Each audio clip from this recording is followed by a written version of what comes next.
E aí, povo, tamo de volta para mais um vídeo do nosso mês do Halloween, ano 2020.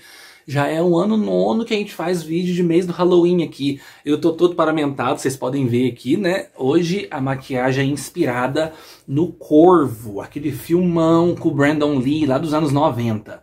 E também a HQ, né? E hoje a gente vai conversar sobre um conto que tá nesse livro aqui, ó, Contos de Assombro. E o conto é, então, o seguinte, o álbum do Cônego Alberico, do M.R. James. Então vem comigo logo depois da abertura.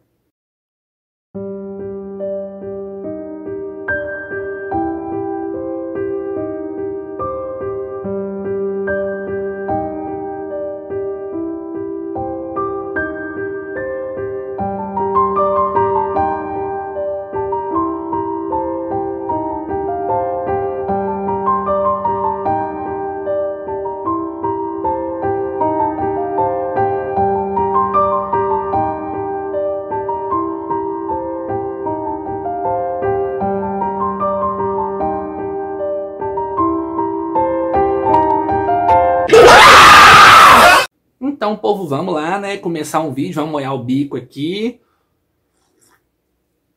Um brinde a todo mundo da alma trevosa, da alma gótica, da alma sinistra, nesse nosso mês do Halloween 2020. E hoje eu tô bebendo um suquinho de morango aqui. E hoje a gente vai conversar sobre esse conto aqui, o álbum do Cônego Alberico, do M.R. James, povo. Olha aqui que legal.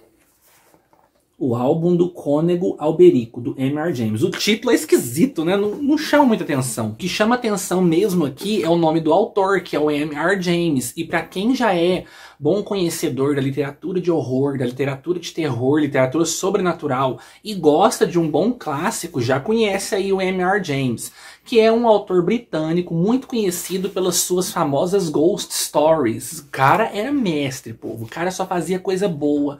O cara só fazia conto bom, viu? E esse conto aqui nunca teve tradução aqui no Brasil antes dessa edição. A edição que eu vou mostrar aqui então é essa daqui, ó, Contos de Assombro, da editora Carambaia. Essa edição em específico aqui não tá achando mais para poder comprar, tá? Rara, essa edição capa dura. Mas eles já colocaram uma segunda edição com capa brochura lá na Amazon e tá escrito lá, edição limitada. Então corram lá e aproveitem, gente, porque esse livro é muito bom. Olha, pra vocês terem uma ideia, esse livro não tem nenhum conto publicado em outra edição até a data de publicação desse livro. Deixa eu ver aqui a data de publicação desse livro aqui, só pra gente poder ter certeza. Carmo Parmo. Essa edição foi lançada em 2018. E até o momento, só pra vocês terem uma ideia aqui, ó. Vou mostrar aqui pra vocês aqui os autores que tem. Vocês dão uma parada aí na tela pra vocês poderem ver os autores aqui em cima e os autores aqui embaixo. Gente, nesse livro não tem nenhum conto repetido. A gente sabe que aqui no Brasil mesmo, no mundo inteiro, mas aqui no Brasil a gente tem muitas coletâneas esparramadas por aí de histórias de terror, né? Eu mesmo tenho um monte, já até fiz vídeo aqui no canal mostrando as minhas coletâneas.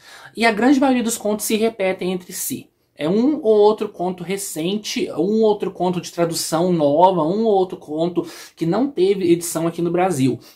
Mas a grande maioria é conto repetido. Essa aqui, para não falar que é 100%, é 99% conto inédito. Só um conto que ano passado ganhou uma edição nova aqui no Brasil, que é o conto do Robert Louis Stevenson, que a gente falou esses dias, que é o Janet a Entortada. E aqui tá com o título de Janet a Troncha. Olha aqui pra vocês verem.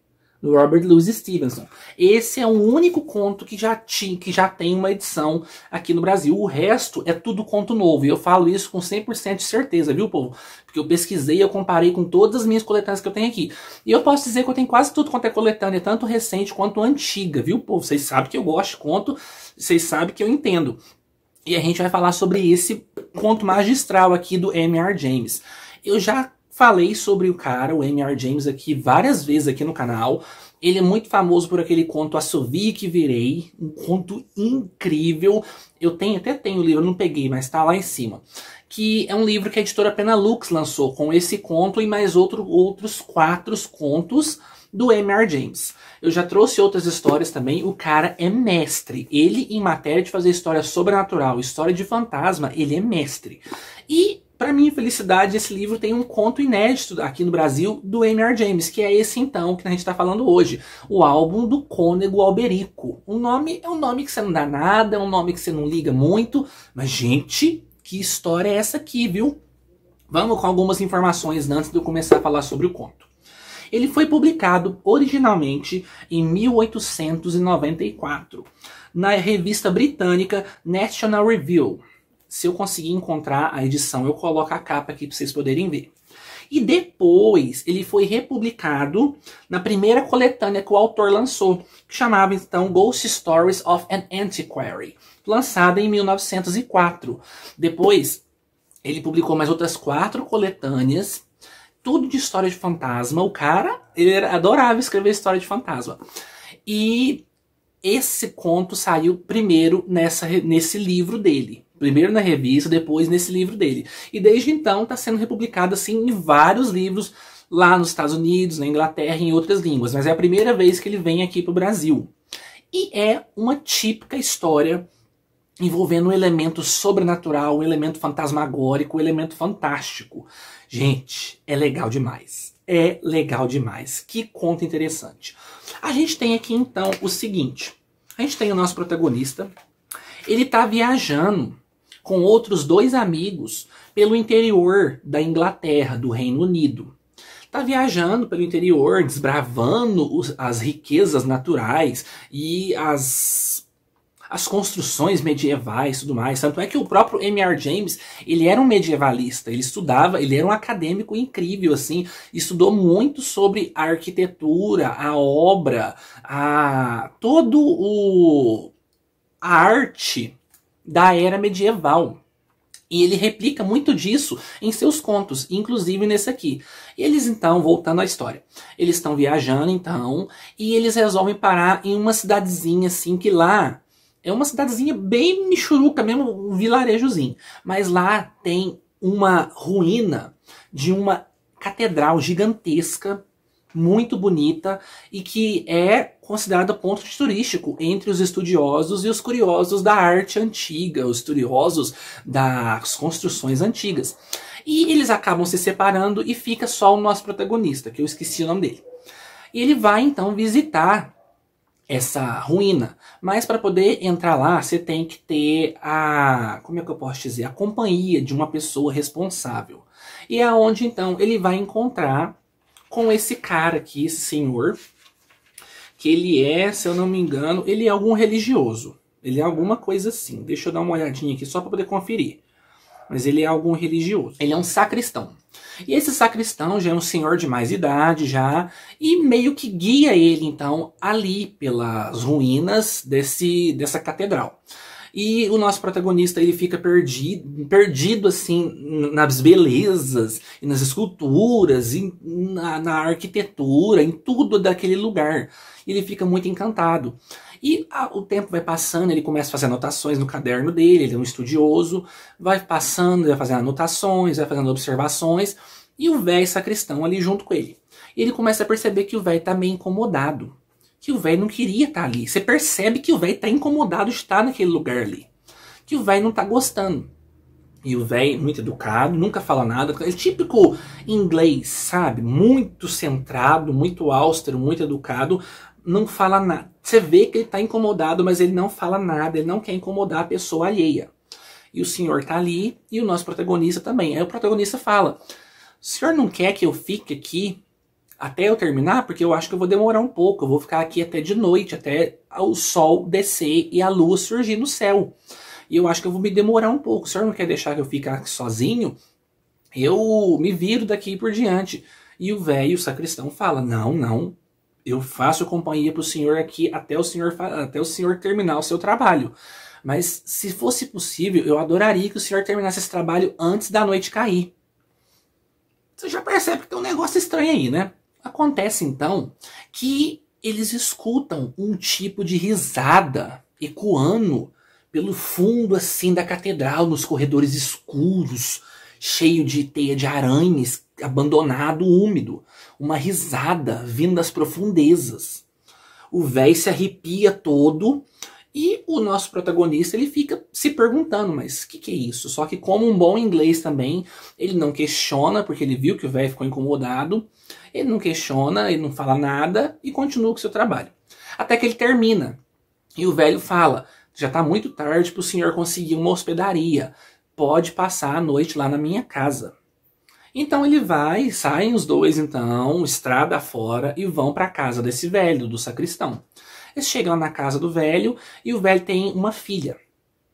E os dois recebem o protagonista lá na casa deles e tudo mais. Mas você percebe um clima pesado, você percebe uma aura densa, uma aura tensa, sabe? Porque você vê que eles estão incomodados com alguma coisa, que eles estão ali, sabe, meio assustados com alguma coisa. O cara, então, o nosso protagonista, resolve questionar o que está acontecendo. Por que vocês estão desse jeito? Por que vocês estão agindo desse jeito? E o velho resolve contar, então.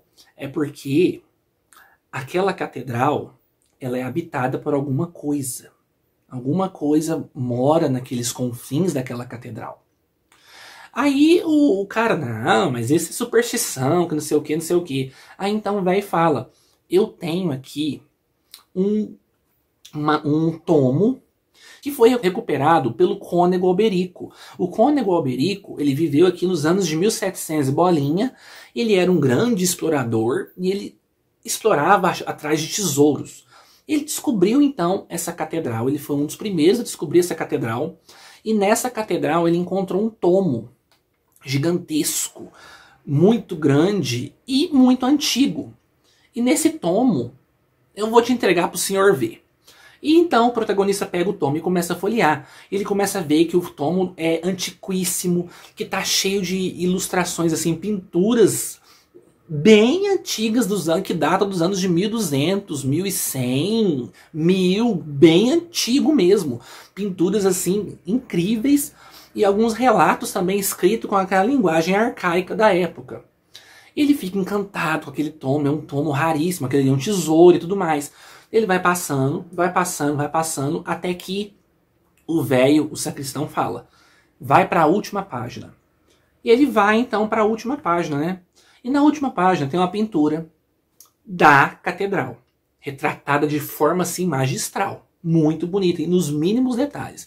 E lá tem nessa pintura um rei sentado num trono dentro da catedral, só que atrás desse rei, lá nas profundezas, assim, escondido nas sombras, na escuridão, tem uma forma aterradora, sinistra, cheia de pelos, o olho assim esbugalhado, muito preto, as mãos em garras, uma coisa horrenda lá atrás.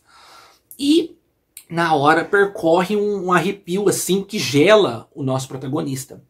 E o velho sacristão fala, essa imagem também gela todo mundo que olha para ela. Ela passa uma coisa esquisita. E eu creio que essa imagem retrata o que vive naquelas profundezas daquela catedral. Gente, vou beber um golinho aqui que eu tô falando demais.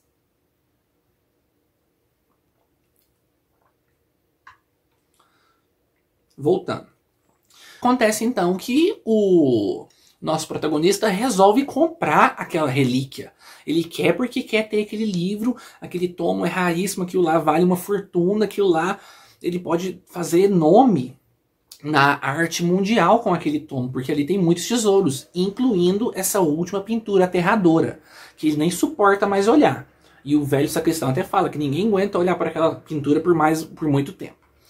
E ele vai então e oferece, falando, eu quero comprar esse livro, e já fica esperando que o velho vai pedir uma fortuna. E o velho fala, não, eu aceito 250 penny. O nosso protagonista fica, mas como assim? Esse livro vale muito, muito, muito mais. Até eu que quero muito esse livro, não quero passar a perna no senhor, isso aqui vale muito, muito mais. Ele fala, não, só aceito 250 penny. Ele vai então, paga ali na hora, né? E passa a noite na casa. Antes dele ir embora no outro dia, a filha do sacristão chega para ele e fala para ele, eu quero te dar um presente.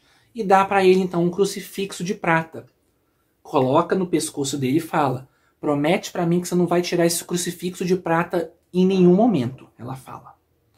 E ele, tá bom, né? Não vou tirar. E a história vai seguir em frente. Por quê? Ele vai começar a perceber que nesse tomo tem um relato do cônego Alberico, que é o que encontrou esse tomo.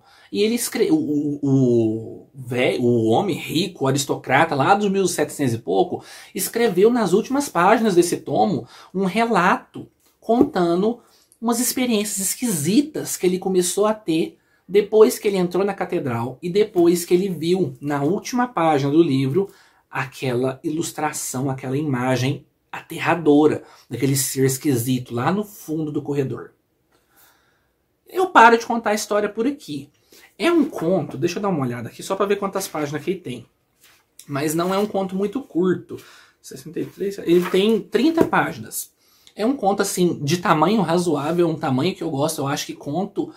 Tem uns contos curtinhos que são muito bons, né? É raro, mas tem muitos bons. Mas esses assim, maiorzinhos, nossa, pra mim é o que me anima mais e mais. Eu gosto demais, eu adoro esse tipo de conto maiorzinho. E é um conto muito climático, povo. É um conto muito misterioso, como qualquer obra assim do M.R. James. É um conto que vai te deixando apreensivo, que vai te deixando desconfiado, que aquela aura pesada que o M.R. James desenvolve no conto vai adentrando na gente, que leitor também. Eu, como estou falando para vocês, estou procurando ler todas essas histórias aqui de terror de madrugada. Eu sempre lia história de terror à noite, sempre. Sempre fiz questão de ler à noite. Mas agora eu tô lendo de madrugada, na calada da noite, quando tá tudo silencioso, quando tá a casa inteira quieta, quando tá tudo escuro, quando você só escuta barulho de grilo e de coruja lá fora, quando tá até mais frio, né, gente? A minha cidade, eu moro no interior de Minas Gerais. Bem interiorzão mesmo. E aqui tem épocas que faz muito frio. A gente tem a época de frio extremo aqui entre junho e julho. E a gente tem a época de frio também no mês de outubro. Agraciando totalmente a mim, né? Que eu sempre fico feliz por ter frio em outubro. Porque eu acho que mês do Halloween e frio combina demais. E a gente tem também essa época de frio. E, por consequência, nesses últimos dias, nessa última semana, tem chovido todas as noites, durante o dia também, mas mais frequentemente durante a noite aqui na minha cidade. Tem chovido, tem ficado frio, tem ficado aquele tempo gelado, aquele tempo que durante o dia é tudo nublado, assim, tudo fechado, e de noite aquela chuvinha caindo. Gente, clima mais perfeito para ler uma boa história de fantasma, uma boa ghost story. E eu, no dia que eu tava lendo esse conto, estava justamente esse clima. Chuva, trovão, frio, eu de madrugada, na calada da noite, lendo isso aqui. E eu me arrepiando. Gente, o conto me deixou impressionado. M.R. James, ele é um baita autor. Ele era muito bom. Eu não entendo até hoje por que a gente não tem mais material dele aqui no Brasil. Porque o cara, se eu não me engano, ele publicou 5 ou 6 coletâneas de histórias de fantasma lá na Inglaterra. Fora outros materiais, porque ele também era acadêmico, né? Mas de ficção ele era aficionado por histórias de fantasmas, pelas ghost stories. Tanto é que, para quem não sabe, ele fazia um tipo de leitura... não é leitura conjunta, sabe? É uma apresentação de leitura. Ele acabava de escrever seus contos e antes de submeter o conto a uma revista, a um jornal, antes da publicação do conto, ele ia na faculdade onde ele lecionava, nas faculdades onde ele tinha círculos de amizade, e nas noites frias ele reunia então interessados em ghost stories para poder ler aquela história e ter a reação do público em primeira mão à história dele. Ele fazia muito isso. Quem fazia muito isso também era o Charles Dickens, né? O Charles Dickens também tinha esse costume, né? Só que o Charles Dickens transformou isso em uma espécie de negócio, de turnê, né? Porque ele fazia realmente turnê pela Inglaterra, pelos Estados Unidos, pela Alemanha, fazendo leituras, assim, em plateia, né? Dos seus contos, né? Em especial dos contos de terror do Dickens, né? E o M.R. James fazia isso também. Só que ele fazia para uma plateia mais restrita, para os amigos mais próximos dele, para os interessados em ghost stories, esse tipo de coisa. E ele tinha a reação em primeira mão. Gente, imagina que legal você ter o autor de uma história de terror clássica, assim, lendo pra você, assim, numa noite fria, só regrado à luz da lareira, assim, lendo uma história de fantasma na madrugada. Gente, é o clima perfeito, né? E eu procuro replicar esse clima desse jeito, lendo de madrugada, à noite, bem sozinho, no escuro, só com a luzinha baixa do abajur, assim. Eu gosto de fazer isso. E a gente entra mais no clima. E eu recomendo todo mundo a fazer esse tipo de leitura também. E, povo, é um conto magistral. É um conto que tem um final aterrador. Você vai lendo aquilo e vai te dando uma angústia. Você começa a arrepiar, sem brincadeira, povo, você começa a arrepiar, assim, porque o trem, nossa senhora. E ó, é um final tipicamente M.R. James. Porque vocês lembram do ser horrendo que aparece no fundo do corredor, na pintura? Pois então, digamos que esse ser, ele tem uma figura bastante típica dos monstros e fantasmas que o M.R. James utiliza em outros contos dele. E dá pra gente perceber que o M.R. James tinha uma certa giriza com coisas peludas, com coisas aracnídeas. Ele tinha uma coisa com isso. E ele procurava replicar esse terror aracnídeo e peludo nas suas assombrações.